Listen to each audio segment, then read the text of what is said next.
এদেশের স্বাধীনতায় বিশ্বাস করেনি, এদেশের স্বাধীনতা চায়নি, তাদের হাতে আপনাদের পূর্বপুরুষরা যারা এখনো জীবিত আছেন তারা জানে 1971 সালে কাদের হাতে তারা নির্যাতিত হয়েছিল।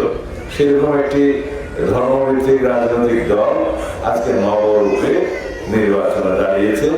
তাদের হাতে এই দেশের সকল নাগরিক নিরাপদ কিনা সেটা আপনাদের কাছে প্রশ্ন করে গেলাম। বিএনপির শাসনামলে আপনারা নিরাপদ ছিলেন, থাকবেন।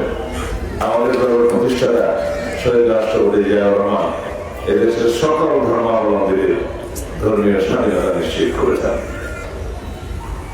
তিনি এদেশের সকল মানুষকে নিয়ে এই ভূখণ্ডের মধ্যে যারাই বসবাস করে তাদের সকলকে নিয়ে একটি জাতীয় পরিচয় দিয়েছেন আমাদের, যে আমরা কোনোভাবেই কোনো ভাষাভিত্তিক বিভক্তি চাই না, ধর্মভিত্তিক বিভক্তি চাই না। আমরা সবাই মিলে বাংলাদেশে এই ভূখণ্ডে যারা আছে, এটা আমাদেরকে একত্রিত করেছে, এই জাতিকে ঐক্যবদ্ধ করেছে। আপনারা স্বাধীনতার সময় এদেশের স্বাধীনতার পক্ষে ছিলেন,